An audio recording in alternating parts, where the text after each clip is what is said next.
Alquimia Personal, episodio número 79.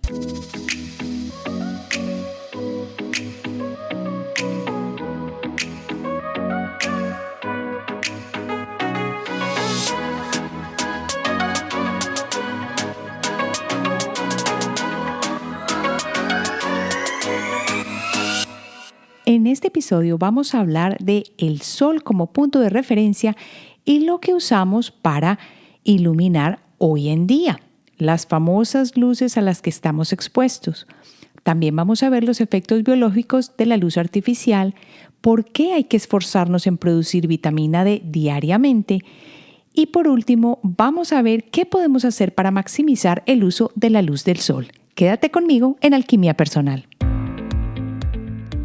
Soy Marcela Gil y este podcast está diseñado para ayudarte a sacarle el máximo a tu proceso de transformación personal, dándote las herramientas para catalizar y simplificar el camino de la alquimia, conectándote con el mundo que no ves y activando en ti el potencial infinito que trajiste al nacer.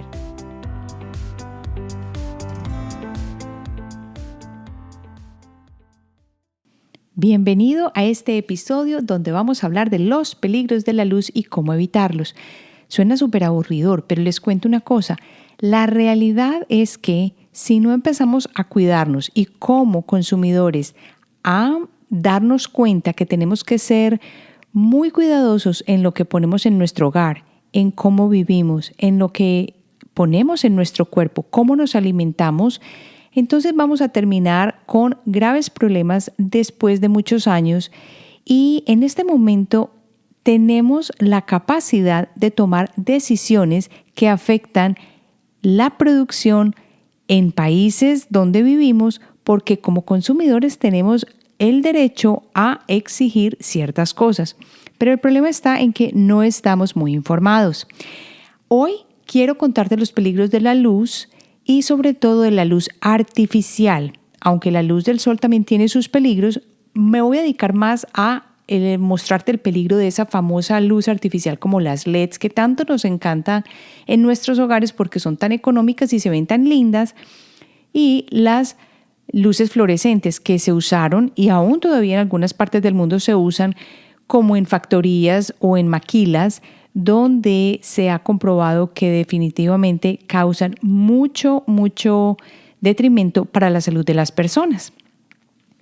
Comencemos entonces en recordar que hasta este momento hemos hablado de los beneficios tan grandes que tiene la luz en nuestro cuerpo en general. No me estaba refiriendo específicamente a luces como las LED o las fluorescentes, sino la luz en general. Y empecemos recordando cómo entra en nosotros. Entonces habíamos visto que habían 3 formas que utilizaba la luz para llegar a nuestro cuerpo y una era la parte de la visión, que es la más común y nos ayudaba a crear las imágenes. La otra manera como llega es la no visual y esta usa también un camino normal que es el del nervio óptico, pero el gran descubrimiento que se ha hecho es que va directamente al hipotálamo. Y la tercera forma es a través de la fotobiomodulación, que es cuando la célula misma coge la luz y la transforma y la utiliza para crear sus procesos dentro de la célula, que está maravillosa. Esta sí es una parte increíblemente genial. Entonces ya uno empieza a hacer sentido de este tipo de prácticas que dicen, imagina la luz entrando en tu cuerpo y cambiando tu física común o tu biología. Y ya empezamos a comprender la luz en sí, cómo nos afecta. Pero, ¿cuáles son entonces los riesgos que tenemos en cuanto a la luz? Porque existen riesgos. Hasta hace unos 100 años no podíamos hablar de que la luz fuera muy dañina, porque acuérdense que en esta época no había mucha exposición a la luz artificial y el daño más grande era la exposición directa al sol, cuando uno se chichorraneaba, pero aún en esa época no era tan grave porque la capa de ozono pues no estaba tan desgastada y no tenía los problemas que tiene hoy. Entonces, ¿cómo es posible que a veces la luz pueda ser tan beneficiosa y curativa y otras veces tan dañina? Vamos a adentrarnos en esta pregunta comenzando por hablar a través de entender un poco al sol como punto de referencia. Si te acuerdas, los abuelitos siempre nos decían, vaya, tome el sol, que el sol es muy beneficioso. Si usted está enfermo o se siente mal, vaya, coja sol.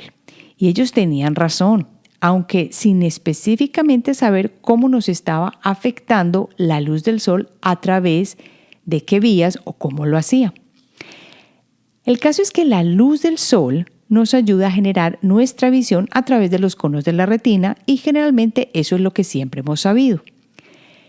Cuando ya se descubrió que la sensibilidad circadiana utilizaba el nervio óptico no visual y que se relacionaba directamente con el hipotálamo, allí comenzó una gran revolución para nuestro cuerpo.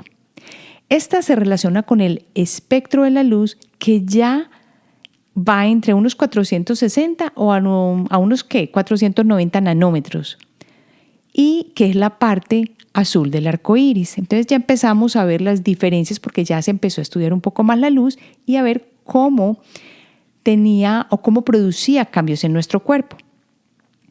Esta porción influencia los procesos hormonales que gobiernan los ritmos internos del cuerpo, como la secreción de melatonina. Y acuérdate que cuando no estás en completa oscuridad, esa melatonina no se regula.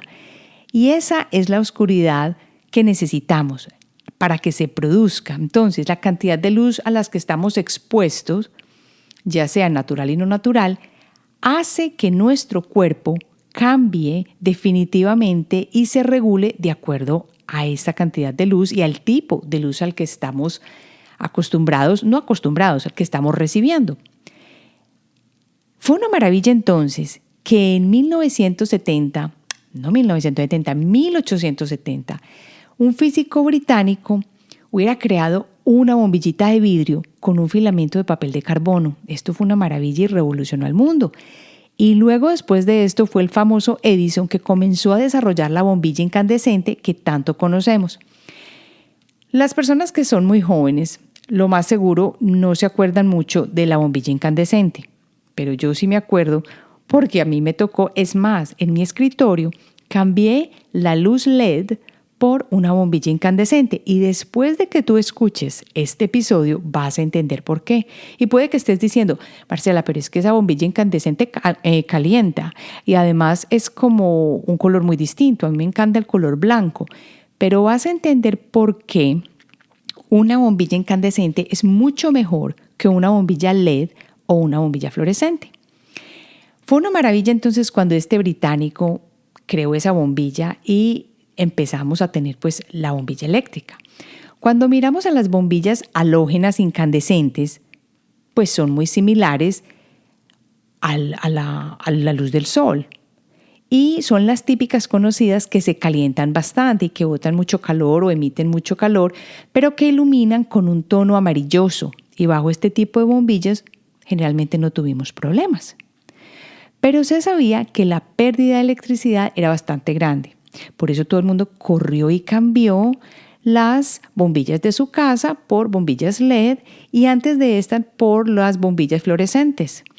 Y la gente se acostumbró a las bombillas blancas y al color azuloso y le gustó más.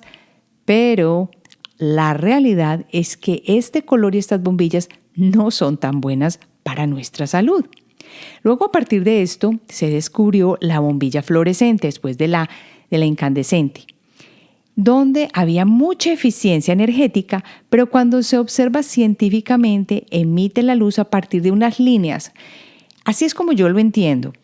No es algo completamente directo que está dando o emitiendo un rayo directo como lo hace, por ejemplo, la luz del sol, sino que es a partir de unas líneas o es como quien dice quebrado o intermitente y es muy diferente a lo que hace la luz del sol. Lo que pasa es que nuestros ojos no perciben esto. Ahí vamos otra vez con el cuentecito que yo siempre les digo que los sentidos físicos no son siempre lo que creemos que son, como quien dice la panacea. Los sentidos físicos no nos muestran siempre la realidad, así que empecemos a mirar desde este punto de vista también por el hecho de cómo absorbemos la luz y cómo no percibimos que cuando estás, por ejemplo, con una bombilla fluorescente, lo que está pasando para que tú recibas esa luz es que hay intervalos intermitentes. Lo que pasa es que tus ojos no lo perciben.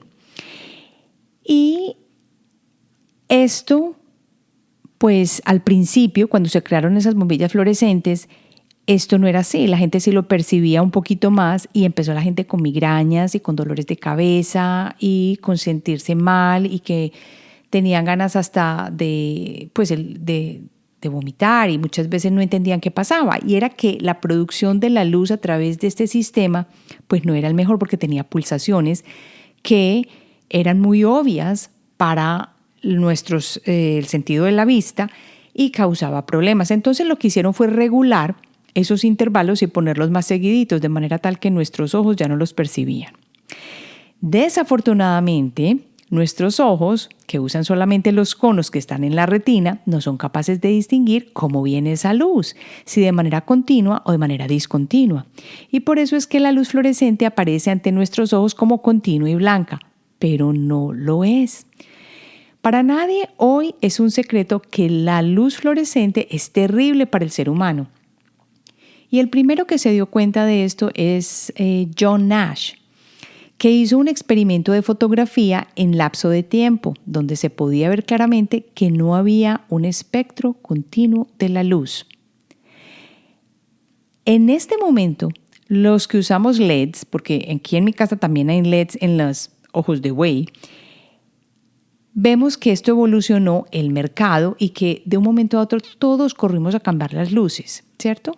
Porque primero era muy económico y es muy económico y convierte electricidad casi que directamente a luz a través de un efecto cuántico prácticamente. Esto es una maravilla, todo nos encantó, además no se calientan terriblemente, entonces vámonos para las LEDs.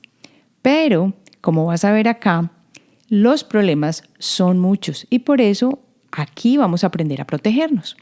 ¿Cuáles son entonces los efectos para el cuerpo bajo estas luces, bajo este tipo de luces? Los efectos biológicos de la luz artificial. El primero es la interferencia con el ritmo circadiano y esto lo he venido remarcando en casi todos los episodios de esta serie sobre la luz. Ya se ha descubierto que la influencia de las bombillas LED y fluorescentes es a veces más peligrosa que la de la bombilla incandescente. A veces no, es mucho más peligrosa. Y es precisamente por esa producción de la luz, que no es de manera continua. El problema es que para muchos esto puede ser nuevo, porque solo en el 2002 fue cuando se descubrieron los receptores de la retina de los que yo les había comentado en el episodio pasado, que usan el sistema óptico no visual para influenciar directamente el hipotálamo. Lo más delicado es que la influencia sobre el hipotálamo significa no solamente una influencia al hipotálamo y se acabó, sino una influencia directa en nuestros órganos internos, en la secreción de las hormonas que ajustan el ritmo del despertar y dormirse, en la presión arterial, la liberación de la glucosa por el hígado y la producción de la orina en la vejiga. Y esto que solamente estoy mencionando algunos. Acuérdense que la vez pasada vimos que cada célula utiliza la luz. Algo tiene que estar pasando. Si tú tienes una luz encima todo el día iluminándote, tus células están recibiendo esa luz. Un ejemplo claro de esto es cuando uno tiene jet lag, que lo habíamos comentado también. Entonces uno se trastoca el sueño y eso se vuelve súper difícil volver a recobrar ese ritmo normal. Pero cuando estas irregularidades continúan a través de un periodo largo, claro, porque tú vas a tu trabajo y cada día estás expuesto a la misma luz, las consecuencias son muy serias, como por ejemplo, y esto me pareció casi que increíble, la obesidad, diabetes, problemas de corazón y aún cáncer. Ya se comprobó que un poquín de luz en la noche, y estoy hablando de cuando tú te vas a acostar y tienes el reloj al lado de la cama y ese relojito pues está conectado a la electricidad y tú puedes ver la luz, esto puede significar un problema porque es equivalente a una luna llena, o sea, estar durmiendo bajo una luna llena, pero no es lo mismo, porque lo que hace es irrumpir el ritmo circadiano. Obviamente, esto es mucho más delicado en ciudades, por ejemplo, como en la que yo estoy, porque hay grandes rascacielos iluminados, todo es lleno de LEDs y hay cosas intermitentes y luces intermitentes y a la gente le parece una maravilla. Y resulta que hay mucha luz y electricidad en todos lados y esto daña tu ritmo normal biológico. En uno de estos experimentos que estaba leyendo, se mostró cómo en algunos ratones que ya tenían tumores y que fueron expuestos a luces LED por 28 noches seguidas, el crecimiento de los tumores se intensificó rápidamente y comparativamente a haberlos expuesto a bombillas incandescentes por un mismo periodo de tiempo. Y uno puede decir, pero a la hora de la verdad eso es luz y no hay ningún problema. Sí, pero es que acuérdate que esta luz que produce una bombilla incandescente es directa, como quien dice, no está interrumpida. En cambio, una bombilla LED tiene como quien dice, un ritmo intermitente que tus ojos no perciben y eso está dañando tu ritmo biológico. El problema más grande es que en las televisiones, en las computadoras, los teléfonos, los electrónicos, que todos utilizamos, incluso hasta antes de acostarnos, existe ese problema. Por eso ahora existen gafas para proteger los ojos de la luz azul y nos dicen, por favor, no utilices antes de dormirte, por ejemplo, los electrónicos 1 o 2 horas antes, porque sí se ha comprobado que tiene problemas y efectos nocivos sobre nuestra salud. Así que estas influencias sobre el ritmo circadiano pues son muy difíciles porque todos estamos pegados del computador, del teléfono, de la televisión. Por eso ahora hablamos de desintoxicación de electrónicos y no es solamente porque estemos pegados de las redes chateando y todo esto, sino por lo nocivo que son las luces de todos estos aparatos para nuestro cuerpo. Ya se está diciendo que estar frente a un computador por 4 horas derecho, ahí me cuento yo, puede retardar la conciliación del sueño por 90 minutos. Y por eso es que mucha gente ahora no descansa bien al acostarse o se acuestan y son volteándose en la cama y no tienen idea por qué.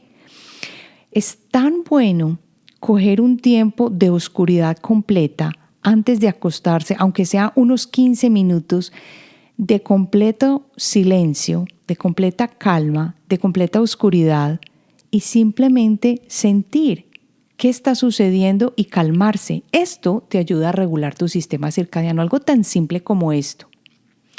¿Cuál es el segundo problema grave con relación a estas luces a las que estamos expuestos? Pues el daño a la retina.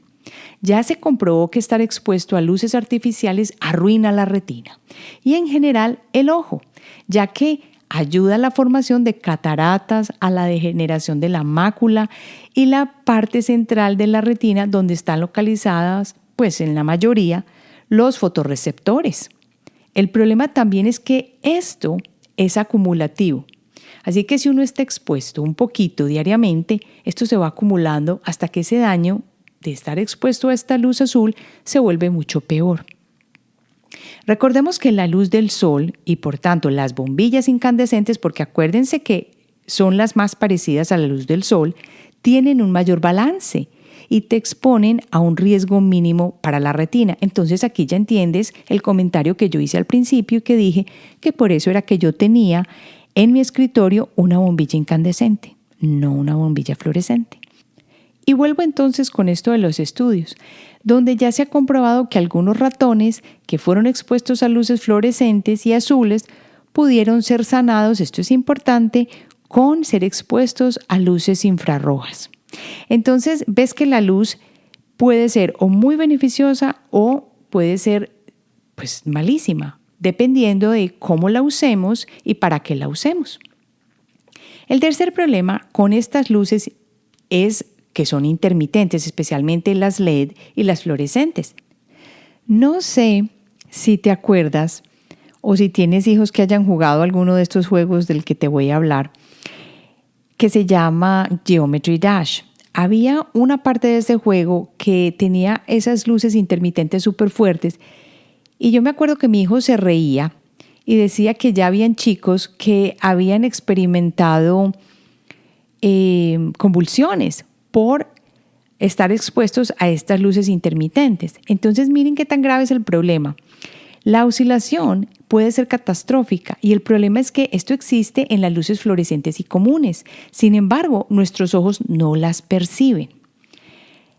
Se pensó que cuando se arreglaron estos niveles de pulsaciones en las luces, no habríamos tenido problemas, pero la realidad es que sí, que aunque nosotros conscientemente no las percibamos, esto sí causa daño en nuestros ojos y en nuestro sistema regulatorio biológico.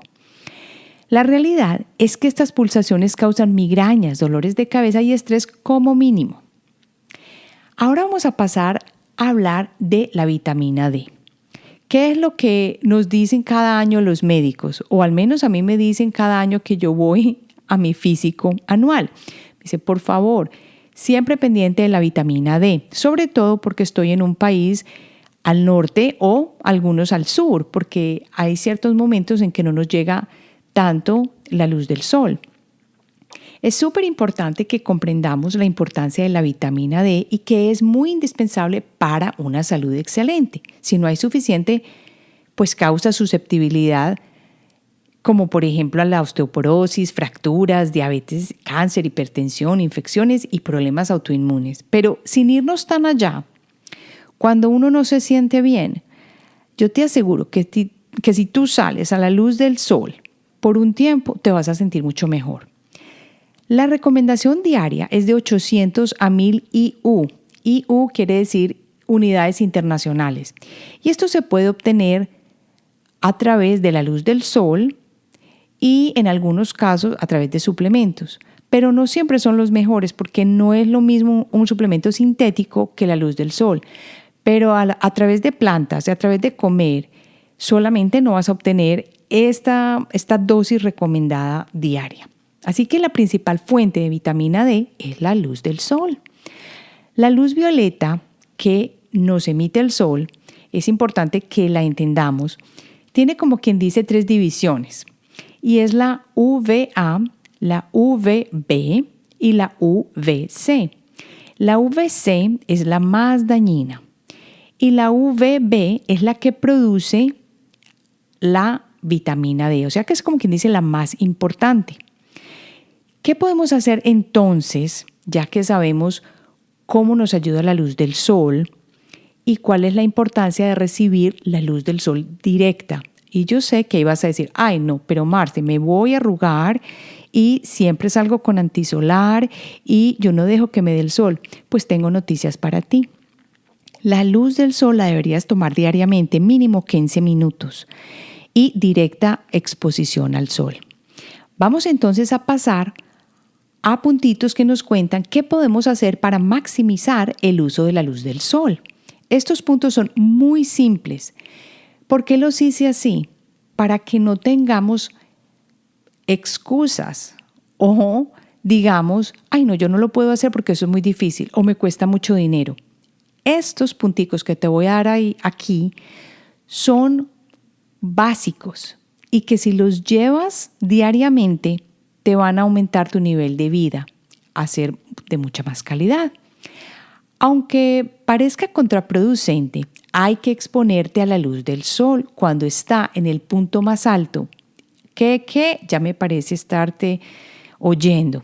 Sí, porque es allí cuando tiene la mejor dirección en cuanto al ángulo para producir la vitamina D, del cual estamos tan aparte, porque muchos de nosotros ya no estamos recibiendo el nivel de vitamina D que deberíamos estar recibiendo. Y esto es directamente relacionado al ángulo con que recibes la luz del sol. Hay que exponer la parte más grande del cuerpo que se pueda, aunque por un periodo breve, o sea, no te vas a tirar una hora entera de shorts directamente contra el sol, porque si te has dado cuenta, la capa de ozono no es la misma y difiere de la que era hace 100 años. Por tanto, pues la luz del sol es más intensa y los tipos de rayos que acabé de mencionar pues van a ser mucho más fuertes y tú los vas a absorber más y va a ser problemas para ti. Pero si haces esto de exponerte al sol por un periodo no muy largo, 15 minutos, vas a obtener la mayor cantidad de vitamina D. Lo otro es que hay que tomar el sol gradualmente. Si tú no te expones al sol diariamente y vas a exponerte, como quien dice, te vas de vacaciones y te tiraste al sol directamente como una ballena, pues vas a tener problemas. Lo que tienes que hacer es hacerlo gradualmente. El primer día, unos 5 minutos. El segundo día, 10 minutos. El tercer día, 15 minutos. Si estás en vacaciones es otra cosa. Pero utiliza antisolar y todo esto. Pero estamos hablando aquí es de obtener la luz del sol para beneficiarnos de ella y hacer que regule nuestro ritmo circadiano, ayude nuestra visión y nos dé vitamina D. Así que empieza gradualmente y vas aumentando y nunca te sometas a quemaduras de sol. La cara no es muy bueno exponerla, pero yo misma he experimentado que cuando yo cierro los ojos y y pongo la cara directa al sol por al menos unos 3 minutos, el beneficio de la visión o el mejoramiento de cómo veo es grande. Y es porque la luz del sol alimenta parte del sistema de la visión. Siempre, por supuesto, protege tus ojos y la cara porque son los más vulnerables. Y por tanto, no uses antisolar cuando vayas a tomar el sol para producir vitamina D. Ahora, si no te sientes bien exponiendo la cara y los ojos cerrados, pues no lo hagas. Pero sí es muy bueno que tomes la luz del sol y lo puedes hacer también a través de el cuero cabelludo. Está bien, no le tienes que dar la cara al sol. Evita, mientras más puedas, las lámparas fluorescentes y las bombillas fluorescentes, porque esta es una producción de luz discontinua que es súper dañina y además tiene mercurio. Evita las lámparas fluorescentes y LEDs con bombillas que tienen mucha pulsación, porque a veces hasta en sitios donde, en países donde no les importa mucho los trabajadores y solo quieren ponerlos a hacer productos lo más rápido que puedan y como puedan, no hay ningún control de la iluminación y esto todavía se puede ver en países así. Si tienes que elegir LEDs, escoge las que son no de tono azul o blanco, sino las amarillosas y cálidas. Evita puntos de luz en tu alcoba, ya sea una alarma con pantalla iluminada, y siempre usa el blackout. Utiliza cortinas y filtra todos los electrónicos que sean iluminados. Ya me has escuchado decir que no duermas con tu teléfono al lado y que no te pares de un tirón primero a ver la luz del computador o la luz del teléfono. Mantente lo más que puedas fuera de tu casa, aprovechando la luz del día. Por eso es que hoy en día los nómadas digitales viven tan felices, creo yo, porque aún estén trabajando en su computador, lo pueden hacer desde la terraza o desde un sitio donde, aunque no estén expuestos al sol directamente, están viendo la luz del día. No quiere decir directamente bajo la luz del sol, pero sí puedes sincronizar tu ritmo circadiano a partir de estar en un ambiente que esté iluminado. Expón tu cuerpo diariamente sin utilizar bloqueador solar a la luz del sol, por lo menos 15 minutos. Y por último, respeta por supuesto el sol, porque puede ser peligroso, pero cierra los ojos y por unos minutos expón directamente la parte de los ojos directamente al sol, por supuesto, ojos cerrados, ya que alimenta tu visión. Ahora, si te gustó este episodio o si te ha gustado alguno de los episodios de Alquimia Personal, te invito a que vayas a Apple Podcasts y le dejes un review de 5 estrellas y que lo compartas con las personas que tú creas que les pueda ayudar. Gracias a todos los que me han escrito con preguntas. Me encanta recibir los comentarios y sobre todo que nos estemos interesando en este tipo de temas que nos alimentan el alma. Ahora voy a pasar a responder una pregunta que me llegó. Hola Marcela, soy Diana de Colombia. Muchas gracias por tu podcast. Lo escuché, me interesa mucho este tema de la intuición. De hecho, desde hace unos años atrás me ha venido interesando, pero nunca he sabido cómo desarrollarla ni he conocido ninguna técnica que me ayude a poder trabajarla. Según mi carta astral, yo tengo facilidad para conectar con ella y tengo facilidad de sentir cosas como que una persona del común no sentiría fácilmente, pero La verdad es que yo no he podido experimentar esto en mi vida. Siento que por el contrario está bloqueado esto. A lo mejor tenga que ver como con la crianza que tuve, pero siempre me he sentido como un zombie al respecto, muy insensible, muy como desconectada de mí misma y de lo demás. Quería preguntarte por el tema que tú mencionas allí de la creatividad. Yo no he podido determinar cuál es mi forma de expresión, digamos que me ayudaría a trabajar en la intuición y por ende me gustaría saber cómo hiciste tú para reconocer esta forma de expresión en ti y qué recomendación me darías para poder encontrarla. Muchas gracias. Bueno, querida Diana, yo creo que la pregunta que tú tienes es muy común porque sí tienes razón cuando dices que el sistema educativo o la crianza nos ha guiado muy directamente a olvidarnos de lo que sentimos, entonces vivimos de manera muy distinta, de manera muy racional, de modo muy robot. En mi caso, mi conexión fuerte fue con el dibujo desde una edad muy temprana, pero parece que ese no ha sido tu caso. Entonces, ¿qué recomendaría yo para personas que no tienen idea de cuál es su parte creativa, su manera de expresarte? Pues que empieces a mirar de la manera más simple, como siempre digo, qué es lo que te gusta. Entonces hay muchas personas que van a decir, pero es que a mí solamente me gustan las cosas muy racionales. Por ejemplo, me encanta leer. Si te encanta leer, puede que te encante escribir. Y escribir es una parte creativa. Esto es lo que tú necesitas, encontrar ese espacio creativo. De pronto consideras que te encanta salir a bailar. Bailar no es netamente creativo siempre cuando, por ejemplo, no estás creando una coreografía o estás haciendo algo así, pero el hecho de que estés bailando sin que, mejor dicho, pares y te encanta y te metas en el cuento y te sientas como que estás transportada a otro espacio o que el tiempo se fue, ahí en ese caso la danza sería una respuesta para lo que estás buscando. Entonces, esa puede ser otra. O digamos que, por ejemplo, no tiendes hacia las artes, pero te encanta conversar. No nos damos cuenta, pero otra manera creativa es a través del habla.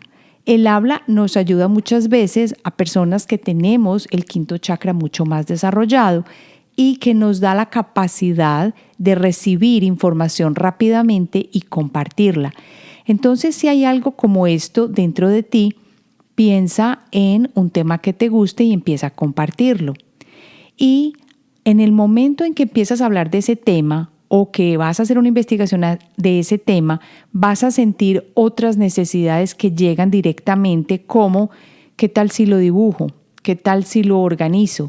¿Qué tal si lo muestro o lo traigo o lo plasmo de una manera distinta? Y aunque no sea tu fuerte, porque tú dices, por ejemplo, no sé si tú particularmente, pero cualquier persona diga, yo no soy buena pintando y voy a hablar de este tema en específico, el hecho de que te sientes a organizar y a crear una manera diferente de ver un tema y de poderlo compartir hace que tu parte creativa se esté desarrollando. Acá, por ejemplo, en los Estados Unidos hay algo muy común para desarrollar esto y es el Toastmasters. Y las personas que quieren mejorar su manera de hablar, que yo lo hice en su tiempo, en inglés, van a Toastmasters y lo que hacen es reunirse. Y la parte favorita mía era la parte donde a ti te daban un tema que era lo que se llamaba el impromptu speech. Y aquí te daban un tema y tú tenías 5 minutos para prepararlo. Y te tocaba salir y hablar por, no me acuerdo si eran 2 minutos, 3 minutos del tema. Y tenías que coger la audiencia y la gente te calificaba y te daban un puntaje y te decían si tú te ganaste el listón de esa noche o no. Esto son formas creativas porque no te están obligando a que lo hagas todo paso por paso siguiendo un manual, sino que dejan que tu imaginación alcance lo que quiera y se libere.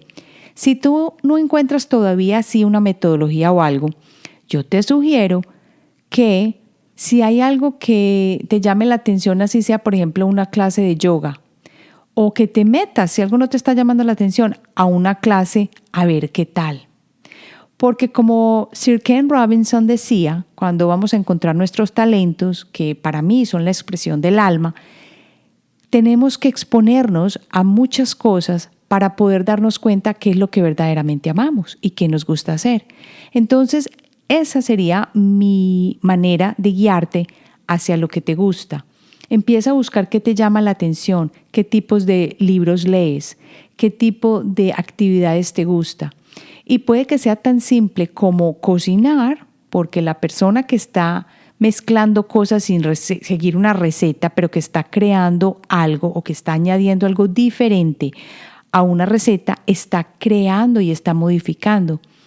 Trata de hacer cosas que no requieran que tú sigas el 1, 2, 3.